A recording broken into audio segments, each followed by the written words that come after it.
നമുക്ക് ആദ്യം ചില ചിത്രങ്ങൾ കാണാം. ഇത് അമേരിക്ക ആക്രമണം നടത്തിയ ഇറാന്റെ ആണവോർജ്ജ കേന്ദ്രമായ ഫോർദോയുടെ സാറ്റലൈറ്റ് ചിത്രങ്ങളാണ്. അവിടെ ചില ട്രക്കുകളും ലോറികളും നിരനിരയായി വന്നു നിൽക്കുന്നതും വലിയ ഭാരപ്പെട്ട എന്തൊക്കെയോ സാധനങ്ങൾ അവിടെ നിന്ന് നീക്കം ചെയ്യുന്നതുമൊക്കെയാണ് ചിത്രത്തിൽ കാണുന്നത്.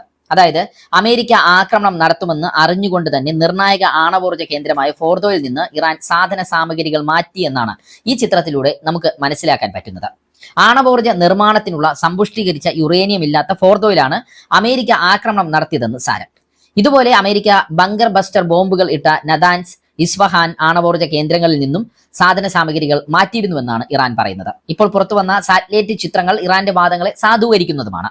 അമേരിക്ക ഏറ്റവും അധികം ലക്ഷ്യം വെച്ചത് ഫോർദോ കേന്ദ്രത്തെയാണ്. കാരണം അവിടെയാണ് വലിയ തോതിൽ യുറേനിയം സമ്പുഷ്ടീകരണം നടന്നിരുന്നത് എന്നാണ് അമേരിക്ക ആരോപിച്ചത്. ഫോർദോയിൽ വെച്ചാണ് ഇറാൻ ആണവായുധങ്ങൾ നിർമ്മിക്കുന്നത് എന്നാണ് അമേരിക്കയും ഇസ്രയേലും ആരോപിച്ചിരുന്നത്.